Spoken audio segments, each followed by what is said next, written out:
What is up, YouTube? It is your boy, MrBaboon. We have a little something different. It is reaction, though. It is definitely a reaction. My chair started sinking. But we are reacting to the Emu War, which happened in Australia.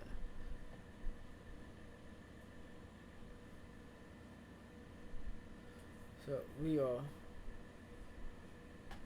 gonna watch this, we're gonna analyze it. I heard about this twice in my life, in middle school and in high school.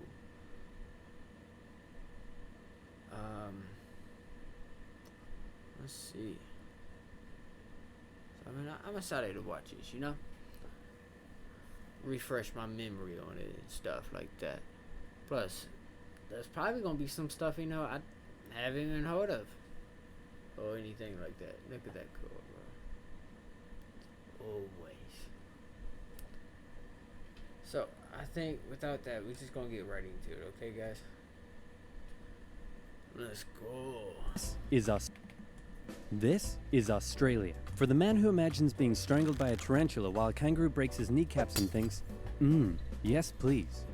For the man who pictures himself being eaten by a snake in the burning outback while eating a Vegemite sandwich and thinks, yes please. And that man was Governor Arthur Phillip, who landed in eastern Australia in 1788, presumably saw a dingo being eaten by a crocodile, being eaten by a death adder, being eaten by a koala, being eaten by Mel Gibson, and thought to himself, yes, good.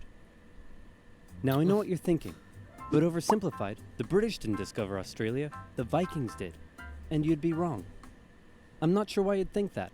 But hey, if you love Vikings so much, then why don't you check out today's sponsor? Vikings War of Clans was inspired by the PC strategy and RPG games of the 90s we all loved, like Age of Empires and Civilization. If you, like me, want to relive those memories again with a new experience, then this mobile game is for you. Vikings lets you choose your own playstyle, and what makes its world so addictive is that more than 20 million online players are constantly changing the way it evolves by never-ending fighting over resources, forging new alliances, and competing in live events. Support my channel by downloading Vikings for free, only from my links in the description box below, and get the special bonus of 200 gold coins and a protective shield. Actually, this was back in November. I was gonna go Buy! Man, this is great. The market will continue to grow forever. But what if it doesn't? Oh crap, I never thought of that. Sell!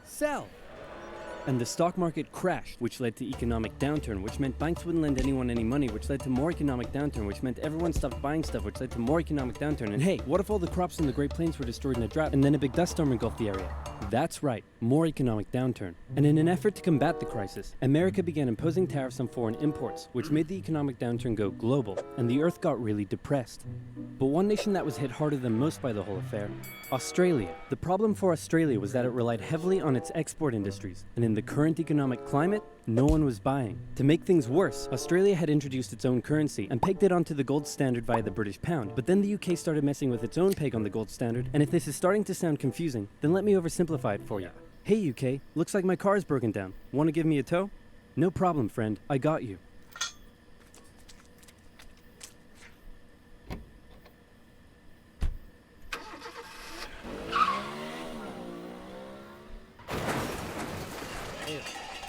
Okay. More economic downturn.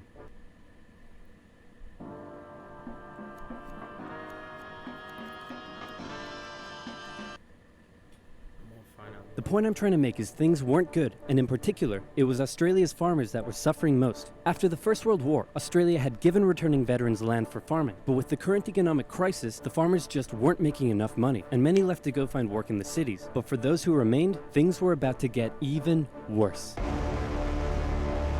Before we get into that, it's time for some cultural exchange. My national bird is the bald eagle. It's a strong patriotic symbol of America and a deeply valued and protected species. My national bird is the peafowl. It's a beautiful creature whose vivid colors represent India, so we list it as a protected species. My national bird is the emu, and it's a pest.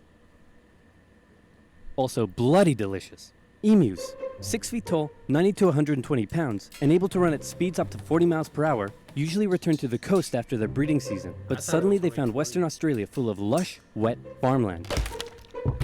Oh my, look at all this delicious wheat that just so happens to be growing here in large quantities. Hey guys, get a load of this. You know, oh my, look at all this delicious wheat that just so happens to be growing here in large quantities. Oh yeah, that's really wow. Oh yeah, you're right. Grains every day. Hey, who left this big hole in the fence? Guys, get a load of this. Oh wow. Oh yeah, really. Oh yeah, that's what I am.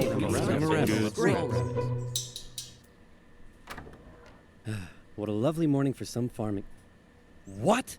Those damned emus, they have it in for me. They're bullies. They're nothing but bullies. Calm down, Bruce. They're just animals. It's not personal. Hey, Farmer Bruce, where did you find that? I like how this is like this type of stuff, you know, instead of like, I don't know how to explain it. I mean, I just like this better than anything else. I think this is just cool how they did this and shit. It's just cool. It's cool. I like it. I just want to compliment whoever did the animation and everything, the editing and everything for this. I want to compliment you. The hat. The toilet? Props to you. Yes. 20,000 emus cost the already struggling farmers millions more pounds in lost crops and damages. The situation couldn't continue like this. Something had to be done. So in 1932, the farmers turned to the government for help. You'd think they'd go to the Minister of Agriculture, but these farmers said no. This is a job for the military. So they went to George Pierce, the Minister of Defense. That's right, Australia was to go to war with the emus. But not everyone was happy with the idea. This is barbaric. We can't go slaughtering thousands of our own national bird. Oh, come on, guys. The machine guns will make it quick and painless. Machine guns? You're using machine guns? This is animal cruelty. Look, I know it's unusual, but it's not like we're poachers turning the birds into feather hats. I mean, if you think about it, it'll be good target. If you think about it, guys, it kind of is animal cruelty. But I mean, I can see why though they want to do it. But it's animal cruelty for sure. Like, there's no way that's not animal cruelty. I don't. My mind's blown on how like how some people don't see how that is animal cruelty. Like, practice for our boys. The government can show it took action. Plus, I can get myself a nice new feather hat. Did I say feather hat? I meant I want to gather chat with you about getting you all some nice new feather hats. Did I say feather hats? I meant I want to wage terror at these emus and turn them all into feather hats. Damn it. Of course, Pierce first made the farmers sign an agreement saying that they would pay for the whole thing and that Pierce wouldn't take any of the blame if the operation, that was clearly very stupid, turned out to indeed be stupid. And the operation went ahead. Major G.P.W. Meredith and his men were sent with 2 Lewis machine guns to hunt down and take out the evil emu population in Western Australia. Target spotted. Well, was it an emu? No, sir. It's an emo. Damn it, Jones. Learn your vowels. I'm sorry. Okay, it looks like the humans are coming for us. But check this out. I've come up with an amazing plan. See if you can follow me here, okay? When they approach, we run away. Sir? You're a genius. Pierce sent the camera crew along with the machine gunners to capture some good old propaganda for the government, and the first battle took place in November at Campion. The men spotted a mob of emus from a distance, so they set up their guns and opened fire. The emus split up into smaller groups and ran in every direction. The men were only able to kill what they called a number of birds, but the vast majority got away. Cut! Surprisingly, many of the emus were able to take multiple bullets, but still run at full speed to safety, causing Meredith to compare them to tanks, saying if we had a military division with the bullet-carrying capacity of these birds, it would face any army in the world. Okay, we need to get closer. No, you idiots, not to me, to the emus. Oh, sorry. No. I like it. So next, they tried sneaking up on a large number of emus near a local dam and firing at short range. Maybe the men were just unlucky, but my professional opinion says the emus were magic, because both guns jammed after just 12 emus were killed, and once again, the rest got away. Cut! The men were feeling a little humiliated after losing to a pack of discount ostriches, so they decided to move further south, where the emus were said to be tamer. And this time, they had a new strategy. Okay, Jones, here's the plan. You mount the machine gun in the back, I'll chase the emus, you shoot. Got it? Got it.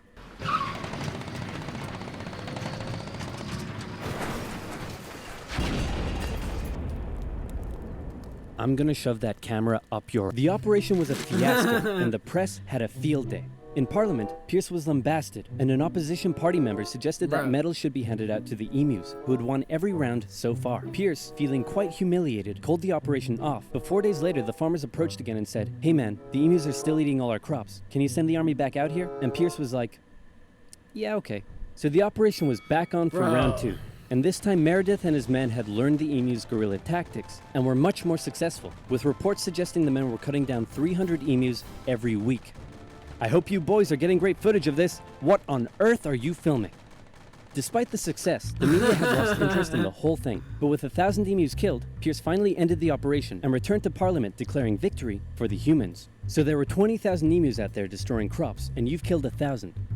Meaning there's still 19,000 emus out there. Yep. And in addition, you've burned through 10,000 rounds of ammunition. Meaning you wasted 10 rounds per confirmed kill. That's right. Yeah, I'm gonna go ahead and call this one for the emus. At least I got a feather hat. What? So in the end, the emus won the Great Emu War of 1932, and the emus continued to wreak havoc on the farmers for years to come.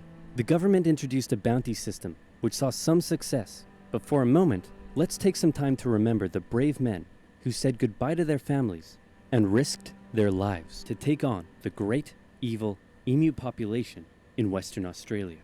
But even more importantly, let's think of the friends they made, the bond they created, and the memories they shared. Take me home to golden fields and sights of days gone by.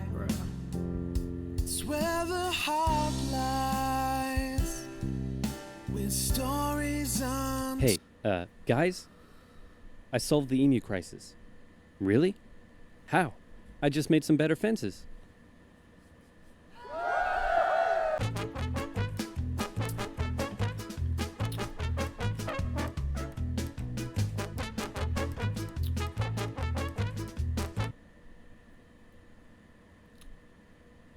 1,000 died. 300 per week. I don't know if that's also counting. I don't know if that's 1,000. It's counting the ones that they got before they started getting 300. But 1,000, maybe more, emus died. Just to figure out you can build better fences.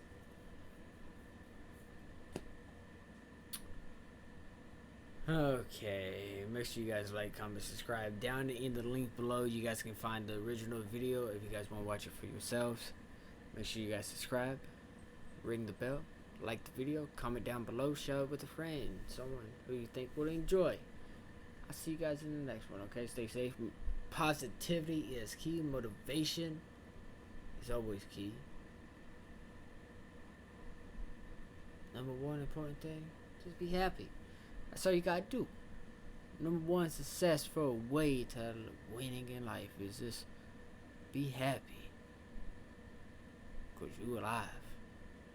I think 100,000 people die every day. Isn't that? I mean, to me that's just crazy. Now that I'm thinking of, I mean, I've been thinking about that since I think I read that. I think that's what I read. That's just crazy. It's crazy. Damn. I'll see you guys in the next one. Motivation, positivity, being happy. There's something else, but I can't think of it. I'll see you guys in the next one.